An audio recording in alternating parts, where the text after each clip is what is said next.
Hello मेरे प्यारे दोस्त, तो आप सभी को गुड मॉर्निंग।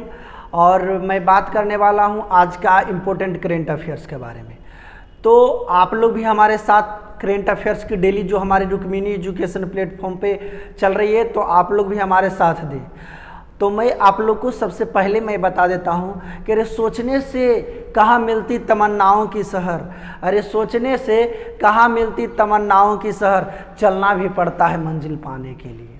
तो आप भी हमारे साथ मंजिल पाने का इरादा रख करके जो चल रही है इम्पोर्टेंट करेंट अफेयर्स जो रुक्मिणी एजुकेशन सेंटर पर सुबह 6 बजे, तो आप सभी लोग हमारे साथ करेंट अफेयर्स की जो तैयारियां करनी है और सभी लोग आप चलिए। तो सबसे पहले पहला क्वेश्चन की ओर मैं चलता हूं और सबसे पहला जो मेरा क्वेश्चन है उस पर मैं विचार करूंगा। सबसे पहला जो मेरा क्वेश्चन है, क्या चीज़ है? फ्यूगो ज्वालामुखी किस देश में स्थित है? फ्यूगो जो ज्वालामुखी है वो किस देश में है? तो वह है ग्वाटेमाला में। कहाँ है? ग्वाटेमाला में। अब आप बता देते हैं ग्वाटेमाला जो है, ग्वाटेमाला जो है, ग्वाटेमाला में जो है एक ज्वालामुखी है जिसका नाम है फ्यूगो। क्या नाम है?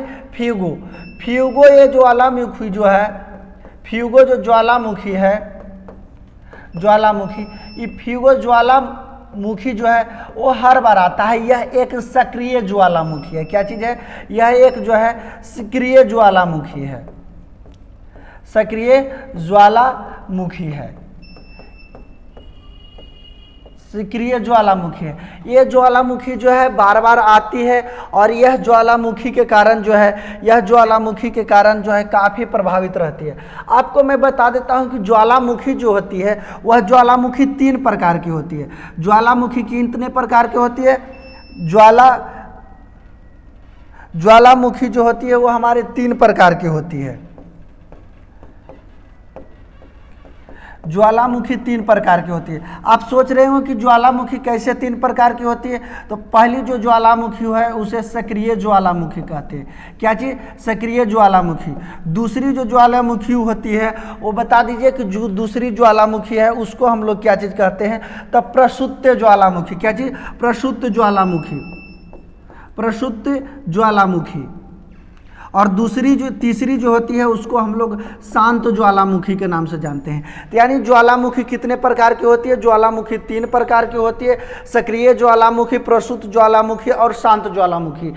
अब ये तीनों में अंतर क्या है? तो सक्रिय ज्वालामुखी जो है बार बार आते रहती है एक ही स्थान पर, एक ही जगह पर जो है यह बार बार उत्पन्न होने वाली ज्वालामुखी को हम लोग सक्रिय ज्वालामुखी कहते हैं। प्रसुप्त ज्वालामुखी क्या है? यानी एक बार यह ज्वालामुखी आता है और बहुत दिनों के बाद जो ज्वालामुखी आता है तो उसको हम लोग प्रसुप्त ज्वालामुखी कहते हैं। और सक्रिय शांत ज्वालामुखी किसे कहते हैं? एक बार आ जाता है और दोबारा आने के नामे नहीं लेता है, इसको हम लोग शांत ज्वालामुखी कहते हैं। यानी एक बार और आखिरी बार वाला जो हमारी जो रुक्मिणी एजुकेशन सेंटर का मुख्य वाक्य है, एक बार और आखिरी बार, उसी को हम लोग शांत ज्वालामुखी कहते हैं। तो सक्रिय ज्वालामुखी क्या चीज़? बार बार आता है। क्या चीज़? यह जो ज्वालामुखी है बार बार आता है। अप्रसुप्त ज्वालामुखी कभी कभार, कभी कभार, यानी कि कभी कभार आता है, एक बार आता है, उसके बाद आ भी सकता है और नहीं भी आ सकता है, लेकिन 1-2 बार आ ही जाता है। शांत ज्वालामुखी है जो मात्र एक बार भी आता है। क्या चीज़? एक बार ही आता है। तो यह देख लीजिए, यह जो सक्रिय ज्वालामुखी है, फ्यूगो ज्वालामुखी किस देश में स्थित है? तो बता दिया हूँ कि ग्वाटेमाला में जो है फ्यूगो ज्वालामुखी। अब बारी बारी से हम लोग जानेंगे कि ज्वालामुखी जो है कौन देश में, ज्वालामुखी को हम लोग क्या नाम से बुलाते हैं वो देख लीजिए, मैं बता देता हूं आप लोगों को। तो यही देखिए, जो ग्वाटेमाला में जो फ्यूगो ज्वालामुखी फटी है उसका चिन्ह, यानी कि 15 मिनट पर, यानी बहुत ही कम ही समय में लगातार यह 15 बार फटा है ज्वालामुखी। इसीलिए ये फ्यूगो ज्वालामुखी जो है हाल फिलहाल में काफ़ी चर्चा में है और ये चर्चा का विषय है। फ्यूगो ज्वालामुखी जो है, फ्यूगो ज्वालामुखी जो है कहाँ है? ग्वाटेमाला में है, ग्वाटेमाला में है जो ज्वालामुखी है।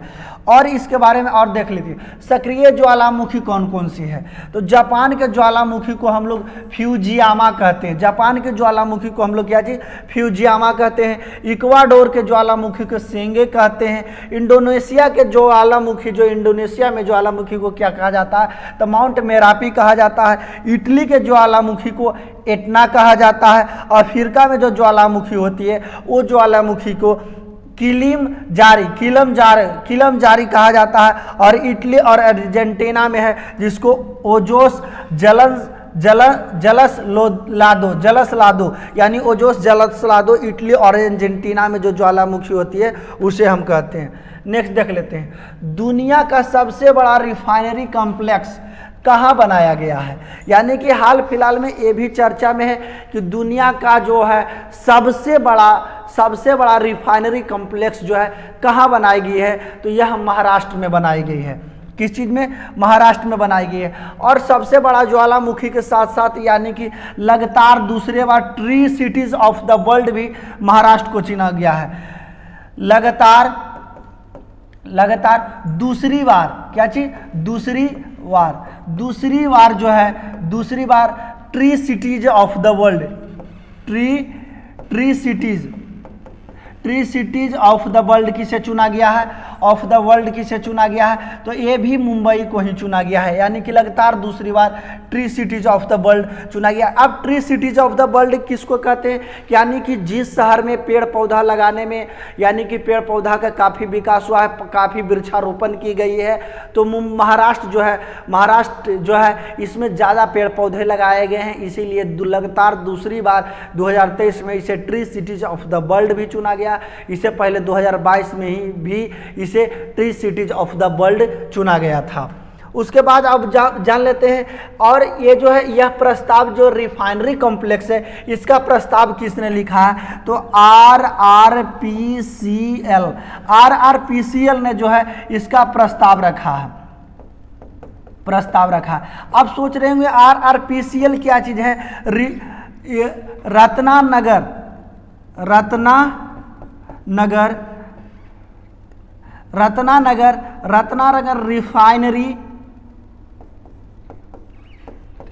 रत्नानगर रिफाइनरी पेट्रोकेमिकल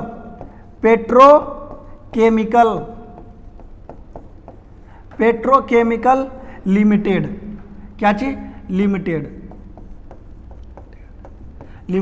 यानी कि जो हमारा RRPCL का प्रस्ताव है, यानी कि रत्नानगर रिफाइनरी पेट्रोकेमिकल का, वही जो है प्रस्ताव रखा था कि दुनिया का सबसे बड़ा रिफाइनरी कॉम्प्लेक्स होना चाहिए जो महाराष्ट्र, और महाराष्ट्र के किस शहर में होना चाहिए, तो महाराष्ट्र के रत्नागिरी शहर में, रत्नागिरी में इसकी स्थापना की गई है। कहाँ, रत्नागिरी में इसकी स्थापना की गई है। कहाँ की गई है, रत्नागिरी में इसकी स्थापना की गई है। रत्नागिरी में रिफाइनरी पेट्रोकेमिकल की जो है स्थापना की गई है।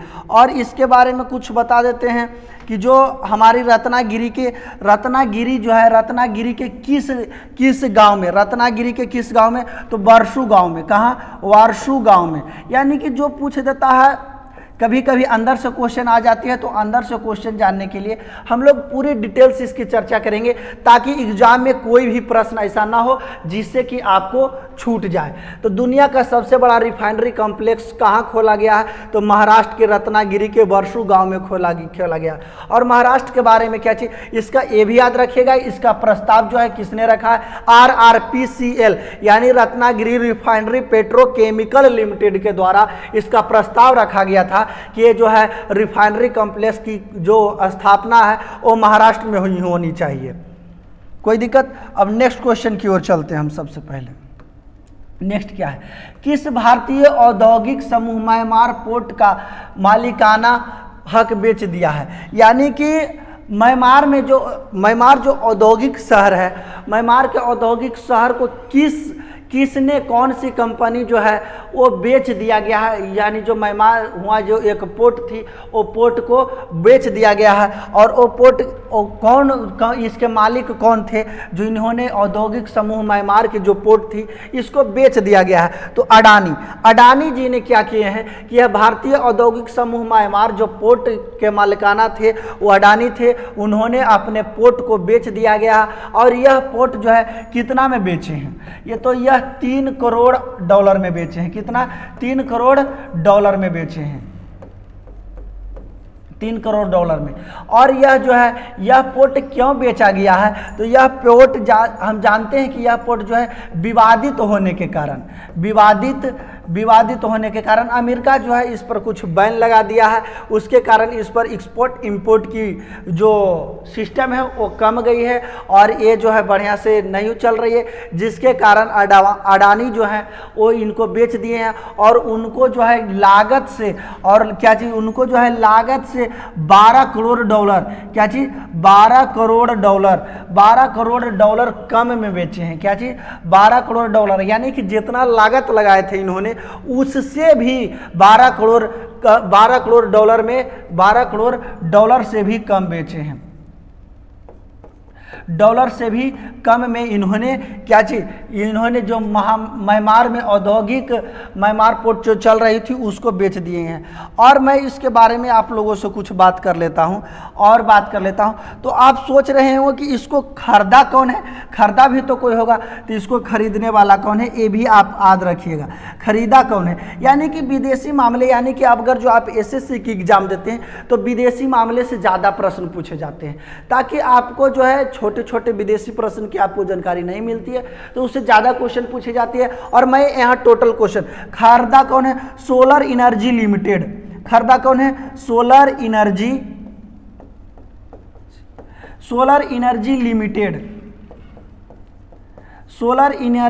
लिमिटेड जो है इसे खरीदा है। कौन खरीदा है? Solar energy limited.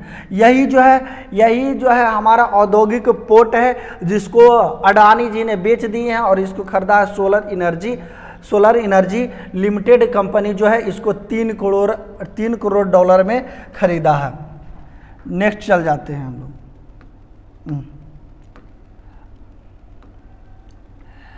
काला दान परियोजना का संबंध किस देशों से है, किस देश से है, यानी किन 2 देशों से है, क्या चीज, किन 2 देशों से है, किन 2 देशों से, यानी कला दान परियोजना जो है किन 2 देशों से है, तो यह भारत और म्यांमार से है। किस 2 देशों से? भारत और म्यांमार से है। अब मैं बता देता हूं आप लोगों को, यह जो भारत और म्यांमार जो है, यहाँ भारत की कोलकाता शहर, क्या चीज़, कोलकाता शहर से एक जो रास्ता बनाई गई है, ये 60 किलोमीटर का रास्ता है। कितना का? 60 किलोमीटर। और ये रास्ता की जो चौड़ाई है उस चौड़ाई है 22 किलोमीटर। कितना? 22 किलोमीटर। यानी कि हम जब भारत से म्यांमार जाना होता था तो एक इधर जो रास्ता था जिसको हम लोग चिकन नेक के नाम से जानते हैं, क्या चीज़, चिकन नेक के नाम से जानते हैं, चिकन नेक, यानी यही जो रास्ता था, क्या रास्ता, चिकन नेक, यही रास्ता से जो है क्या चीज़, इसको मैं बढ़िया से लिख देता हूँ,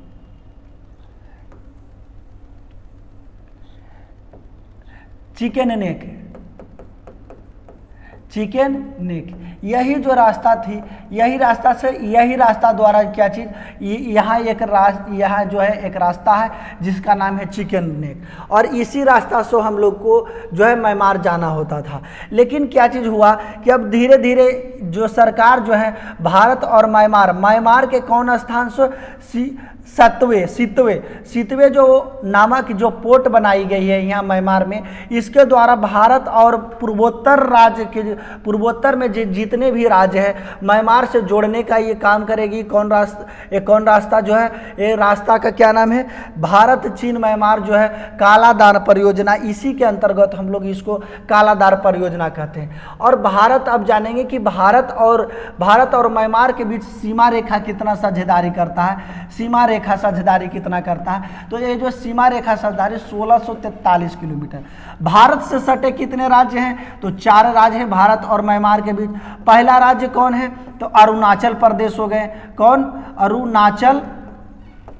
अरुणाचल प्रदेश हो गए, इससे सटे जो राज्य हैं अरुणाचल प्रदेश हो गए, नागालैंड हो गए, नागालैंड हो गए, मणिपुर हो गया, क्या चीज, मणिपुर हो गया, और क्या चीज, मिजोरम, मिजोरम, मिजोरम। यही जो राज्य है वो भारत और अरुणाचल प्रदेश के बीच है। तो यार यानी कि पूछ देगा काला दान परियोजना किसके किसके बीच है, तो काला दान परियोजना जो है भारत और म्यांमार के बीच है। यह कोलकाता से स्टार्ट होता है और यह एक रास्ता है जो जिसकी लंबाई 60 किलोमीटर है और चौड़ाई 22 किलोमीटर है। भारत की कोलकाता से स्टार्ट होती है और म्यांमार के सितवे जो पोर्ट है वो स्थान तक, यानी कि भारत और म्यांमार जाने का एक पूर्वोत्तर पूर्व यानी कह सकते हैं कि भारत के जो पूर्वोत्तर राज्य है उसको जोड़ने की काम करता है कौन, ये जो है काला दान परियोजना। आप जानते हैं चिकन नेक भारत और चीन भी यही रास्ता से, यानी चीन जब भी घुसपैठी करता है तो यह चिकन नेक जो रास्ता है उसी से यह घुसपैठी करता है।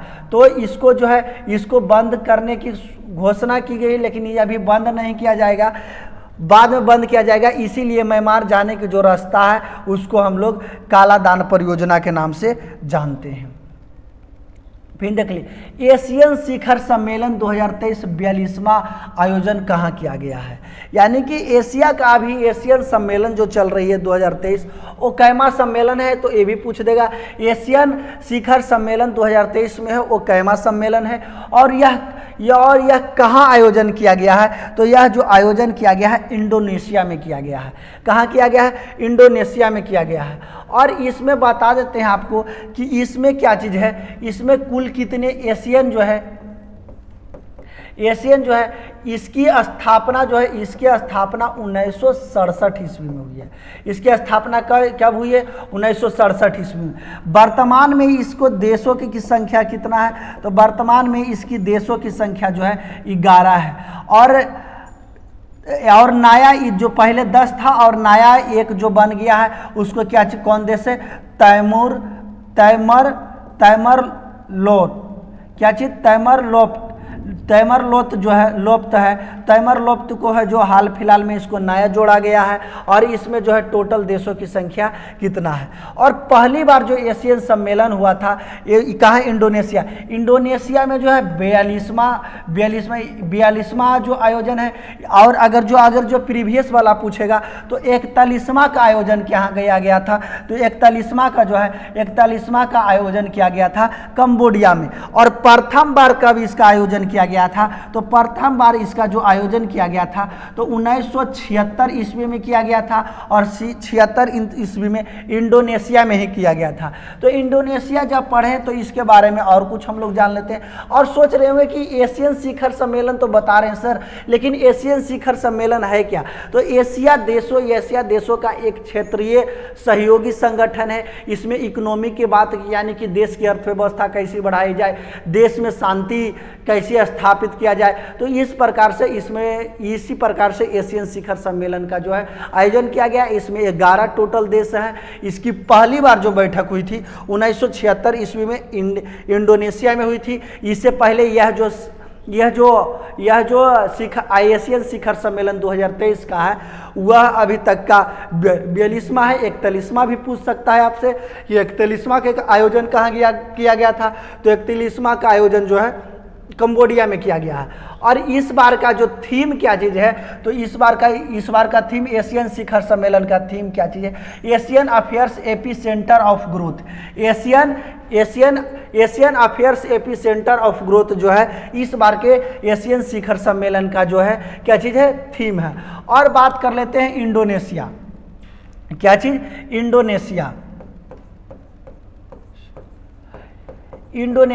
इंडोनेशिया के अगर जो बात कर लेते हैं तो इसकी राजधानी कहाँ है, तो इसकी राजधानी पुरानी राजधानी कहाँ है, तो पुरानी राजधानी की बात कर लेते हैं तो जकार्ता में है। कहाँ है, जकार्ता में है, और जकार्ता में। और इसकी नया एक राजधानी बना है, ये जकार्ता को अब ख़त्म कर दिया गया है। इसका इंडोनेशिया का जो नया राजधानी है नया वो कहाँ है, नूसनतारा में है। कहाँ, नूसनतारा में है। कहाँ है? नूसनतारा, इसकी जो नई राजधानी है नूसनतारा है। और मैं बात कर लेता हूँ एशियन जो शिखर सम्मेलन है इसका मुख्यालय कहाँ है? एशियन जो है इसका मुख्यालय कहाँ है? तो इसका मुख्यालय जकार्ता यानी इंडोनेशिया के जकार्ता में है। कहाँ है? इंडोनेशिया का जकार्ता में जो है इसका क्या चीज़ है? मुख्यालय है। इसका मुख्यालय कहाँ है? तो पूछ देगा एशियन शिखर सम्मेलन 2023 का कहाँ आयोजन किया गया है? तो यह इंडोनेशिया में आयोजन किया गया है। नेक्स्ट चलते हैं। हाल ही में किसने Lawrence sportsman of the year 2023 पुरस्कार जीता है? किसने जीता है? एक कप, तो ये एक कप जो है लियोन मेसी जीता है। कौन जीता है? लियोन मेसी जीता है। तो लियोन मेसी के बारे में जान लेते हैं। यह एक फुटबॉल प्लेयर है। सबसे पहले तो बात करेंगे, यह फुटबॉल प्लेयर है। क्योंकि हम लोग जानते हैं कि एग्जाम में अब किस प्रकार से क्वेश्चन पूछती है वो भी आप लोग जानते होंगे कि यानी कोई भी प्लेयर का नाम दे देता है और पूछ देता है ये प्लेयर है जो किस खेल से संबंधित है, तो उसको भी हम लोग बारीकी तरह से जानेंगे कि लियोन मेसी जो है फुटबॉल प्लेयर है। और देखें, हम लोग जानते हैं कि 2022 ईस्वी में जो कतर में फीफा वर्ल्ड कप हुआ था। कहाँ? कतर में जो फीफा वर्ल्ड कप हुआ था उसमें जो है अर्जेंटीना जीता है। कौन जीता है? अर्जेंटीना जीता है। और अर्जेंटीना के कैप्टन कौन है? तो कैप्टन है लियोन मेसी। कौन है? कैप्टन। और कैप्टन इसका कौन थे? Lionel Messi. और लियोन मेसी को क्या चीज? Laureus sportsman of the year पुरस्कार से सम्मानित किया गया है। और किस पुरस्कार से सम्मानित किया गया है? और जो है world team player of the world. क्या चीज? Team player of the world. Team player of the world. Team player of the world 2023 से इसे सम्मानित किया गया है। और इनको कौन पुरस्कार से सम्मानित किया गया है वो भी बता दीजिए आप लोग। Team player of the world तो हो गया, और इनको कोई पुरस्कार से सम्मानित किया गया है वो भी बता दीजिए। यानी कि world men's player of the award. World men's player of the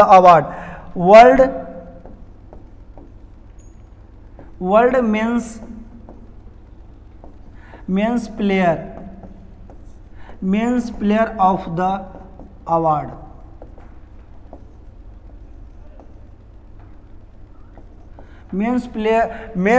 world men's player of the award. यानी कि ये जो team player of the award और world men's player of the award अभी तक किसी प्लेयर को नहीं मिला था। पहली बार जो है लियोन मेसी को दिया गया है। और लियोन मेसी जो है अर्जेंटीना के हैं, और इन्होंने फुटबॉल वर्ल्ड कप में, और इन रोनाल्डो भी किस खेल से संबंधित है? तो फुटबॉल से संबंधित है। अर्लेस अल्कराज जो है आप जानते होंगे कि हाल ही फिलहाल में मैड्रिड ओपन हुई है। क्या चीज? मैड्रिड ओपन जो 2023 ईस्वी में इन्होंने गोल्ड मेडल जीता है। मैड्रिड जो ओपन हुई है 2023 ईस्वी में कार्लेस अल्कराज ने गोल्ड मेडल जीता है। यह किस खेल से संबंधित है? तो यह टेनिस से संबंधित है। किस खेल से संबंधित है? टेनिस से संबंधित है। नीरज चोपड़ा के बारे में हम लोग जानते हैं कि नीरज चोपड़ा जो है जेवलिंग थ्रो यानी कि भाला फेंक, क्या चीज? भाला फेंक से संबंधित है। और हाल फिलहाल में डायमंड लीग हो रही है। क्या चीज? Diamond league. और डायमंड लीग में इन्होंने गोल्ड मेडल जीते हैं। इन्होंने अपना भाला को 88.67 मीटर फेंक करके इन्होंने क्या चीज? गोल्ड मेडल जीते हैं नीरज चोपड़ा। किंग चार्ल्स तृतीय की ताजपेशी समारोह में भारत के प्रतिनिधित्व किसने गए हैं? तो जगदीश धनखड़े। यानी कि किंग चार्ल्स तृतीय की जो राजपोशी समारोह में भारत का प्रतिनिधित्व किसने किए हैं? तो जगदीप धनखड़े किए हैं। आप जानते होंगे कि जगदीप धनखड़े कौन है? तो यह भारत के उपराष्ट्रपति हैं। क्या चीज? यह भारत के जो है उपराष्ट्रपति हैं। भारत के उपराष्ट्रपति कौन है? तो जगदीप धनखड़े जो हैं भारत के उपराष्ट्रपति हैं। और इन्होंने क्या चीज? और इन्होंने जो है इन्होंने ब्रिटेन गए हैं। और ब्रिटेन गए हैं इन्होंने। क्या चीज? इन्होंने ब्रिटेन गए हैं और ब्रिटेन में क्या चीज़, ब्रिटेन में जो है किंग चार्ल्स तृतीय क्या चीज़, किंग चार्ल्स तृतीय का राजपेशी हो रहा था। ऐसे तो इन्होंने राजा कब बने थे, तो इन्होंने राजा जो है सितंबर 2022 ईस्वी में इन्होंने राजा बने हैं।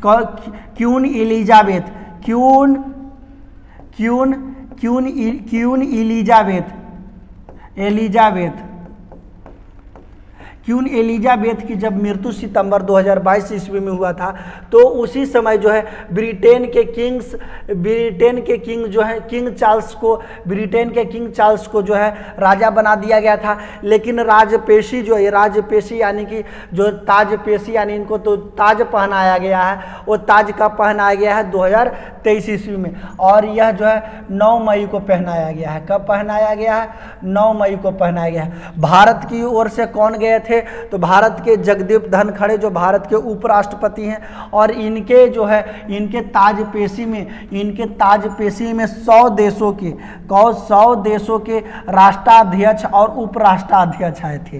राष्ट्राध्यक्ष और उपराष्ट्राध्यक्ष जो है इनके समारोह में आए थे। वहाँ जाकर के जगदीप धनखड़े जो है किंग चार्ल्स से मिले हैं और इनसे कुछ बात विचार भी किए हैं।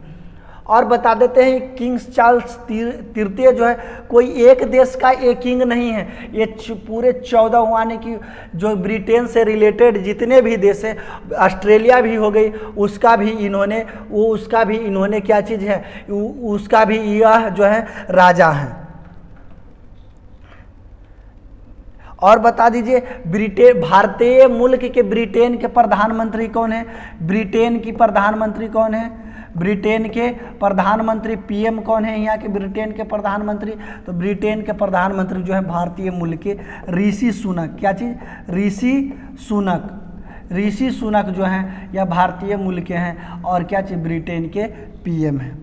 नेक्स्ट चलते हैं हम लोग संघाई कोऑपरेशन ऑर्गेनाइजेशन SCO की विदेश मंत्रियों की बैठक किस जगह में की गई है और किस जगह में। इससे पहले आप जान लेते हैं, अभी आपने पढ़े एशियाई शिखर सम्मेलन, तो एशियाई शिखर सम्मेलन में ये भी पूछ सकता है आपको कि इसका कौन सदस्य नहीं है, तो एशियाई शिखर सम्मेलन का जो सदस्य, ये भारत इसका सदस्य नहीं है।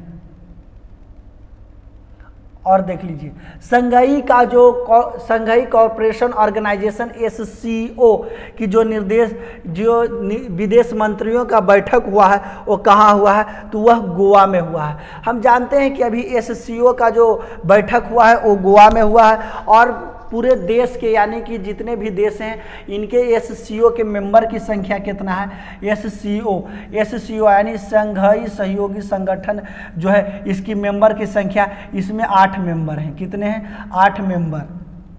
इसकी स्थापना कब की गई है, तो इसका स्थापना 15 जून 2001 ईस्वी में की गई है। इसकी स्थापना 15 जून 2001 ईस्वी में की गई है। मुख्यालय इसका कहाँ है, तो मुख्यालय जो है बीजिंग में है। कहाँ है, बीजिंग में है। बीजिंग कहाँ पड़ता है, तो बीजिंग जो है चीन में पड़ता है। बीजिंग कहाँ पड़ता है, यह जो है चीन में पड़ता है।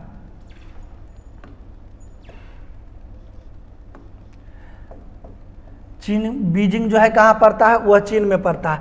तो हाल फिलहाल में SCO की जो बैठक हुई है वो पाकिस्तान के जो विदेश मंत्री बिविलियो भुट्टो जो हैं, बिविलियो भुट्टो, उन्होंने भाग लिए थे। और भारत के जो विदेश मंत्री S जयशंकर हैं, उन्होंने यह बताया कि हमें इकोनॉमिक डेवलप करनी चाहिए अर्थव्यवस्था को, और जो हमारे देश में सही जो ज़रूरत है, हमारे आज की इतना बड़ी विश्व की जनसंख्या के लिए जो ज़रूरत है इस पर हम लोग जोर डालेंगे। और इन्होंने वहाँ के जो विदेश मंत्री, पाकिस्तान के विदेश मंत्री बिविलियो भुट्टो हैं, उनको इन्होंने ज़बरदस्त लताड़ा है और बोला है कि पाकिस्तान जो है यह जो है टेररिज्म यानी कि आतंकवादियों की जो है एक्सपोर्ट करता है, निर्यात करता है। तो इन्होंने, और अभी हाल फिलहाल में जानते हैं आप लोग कि पाकिस्तान के पूर्व प्रधानमंत्री जो थे कौन, इमरान खान को हाल ही फिलहाल में गिरफ्तारी भी हुई है। इस गिरफ्तारी को लेकर के जो पाकिस्तान में पूरी तरह से गृह युद्ध की स्थिति बनी हुई है, वहाँ हर जगह आग लग रही है और लहकाया जा रहा है। और कुछ महिलाएं तो अभी हाल फिलहाल में न्यूज़ में चल रही है, उसमें बताया गया है कुछ महिलाएं जो वहाँ के हैं वो यह बोल रही है कि हमें इस प्रकार से वहाँ के सैनिकों द्वारा पीटा जा रहा है कि हम लगते हैं कि भारतीय सैनिक से पीटा गए। तो लगता है कि उन्होंने भारत के सैनिक से कभी पिटा ही गए हैं, तो इसीलिए उनको अनुभव है कि भारत के सैनिक किस प्रकार से पीटते हैं। तो बता देते हैं कि भारत की सैनिक जो हैं इतना बहुत ज़्यादा दयावान होते हैं, वो पीटते नहीं हैं। और मैं कहता हूँ कि मोदी जी से कि जो हमारा पाकिस्तान ऑक्युपाइड कश्मीर जो है उसको छीन लिया जाए, यही मौका है। और जो है कोई देश इसका समर्थन में आने वाला नहीं है, इसमें तो ऐसू भूखमरी छाया हुआ है। नेक्स्ट क्वेश्चन है, आरबीआई का गोल्ड रिजर्व बढ़कर मार्च 2023 तक कितना हो गया है? तो ये मार्च 2023 तक कितना हो गया है? 794.64 मीट्रिक टन जो हो गई है 794.64 जो मीट्रिक टन हो गई है गोल्ड बढ़ करके। तो कहा जाता है कि सबसे सुरक्षित यानी कि भविष्य की जो सबसे सुरक्षित मुद्रा है उसको हम लोग सोना कहते हैं। सोना जो है सबसे यानी भविष्य की सबसे सुरक्षित मुद्रा हम लोग सोना कहते हैं। क्यों कहते हैं कि सोना का जो मूल्य है लगातार बढ़ती जा रही है और इसका मूल्य कभी घटा नहीं है, इसीलिए हम लोग इसे क्या चीज़ सबसे सुरक्षित मुद्रा के रूप में जानते हैं। और जो आरबीआई है, क्या चीज़ आरबीआई है, ये प्रत्येक 6 महीना पर क्या चीज़ प्रत्येक 6 महीना पर इन्होंने यह अपना रिपोर्ट जारी करते हैं। इसके द्वारा बताते हैं कि हमारे पास जो है अभी कितना सोना हुआ है। तो ये आंकड़ा आपको याद रखना होगा, ये बहुत ही इम्पोर्टेंट है क्योंकि आंकड़ा से जो क्वेश्चन है वो बार बार पूछ देती है एग्जाम, ताकि आपको पता ना चले। मैं टोटल ऐसा क्वेश्चन लाता हूं जो कि एसएससी के एग्ज़ाम में पूछा जाए। हाल फिलहाल आप जानते हैं कि एसएससी एमटीएस की एग्ज़ाम चल रही है, तो उसमें देख लीजिएगा कि ये सब क्वेश्चन जो है आता है कि या नहीं आता है। आरबीआई का गोल्ड रिजर्व बढ़कर 2023 में कितना हो गया है? तो 794.64 मीट्रिक टन हो गई है। और मैं बात करने वाला हूँ स्टैटिक की बात करने वाला हूँ। और स्टैटिक की बात करने वाला हूँ तो मैं नृत्य के बारे में बात करने वाला हूँ। किसके बारे में बात करने वाला हूँ? नृत्य के बारे में। तो तेलंगाना यानी कि कुछ ऐसे राज्य हैं जिनके नृत्य के बारे में आप नहीं सुनेंगे, और मैं टोटल इनके नृत्य जो है जितना इससे नृत्य संबंधित है, ऐसे तो मैं नृत्य का जो फुल डिस्क्रिप्टिव यानी के साथ जो चलती है मैं पढ़ा चुका हूं, और प्रीवियस वीडियो जाकर भी उसमें आप देख सकते हैं। मैं एक एक राज्य करके मैं टोटल जो नृत्य है उसमें कैसे डांस की जाती है, कौन जनजाति जो है उसमें डांस करती है, मैं वहाँ पूरा बता दिया हूँ। उससे आप भी अच्छी जानकारी ले सकते हैं। और मैं इधर डायरेक्ट बता देता हूँ तेलंगाना का कौन कौन से नृत्य है। पेरिनी आप लोग भी बोलिए तेलंगाना में जाइएगा तो क्या चीज़ अभी जो है हुआ मोचा साइक्लोन जो है वहाँ काफ़ी जो है भौचाल मचाने वाला है 14 तारीख को। तो आप लोग भी 14 तारीख के लिए क्या चीज़ करेंगे? पेरिनी पेरा जाइएगा। शिवंत दवम जो है तेलंगाना के, गुसादी, ढीमसा, लंबाड़ी, डप्पू बोनालू और मापुरी।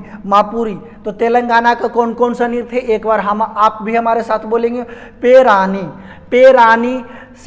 शिवंत दवम, गुसादी, ढीमसा, लंबाड़ी, डप्पू, बोनालू और मणिपुरी, ये सब जो है तेलंगाना के नृत्य हैं। तो आप जब तक हमारे साथ आप नहीं बोलिएगा तब तक आपको याद जो है नहीं होने वाली है।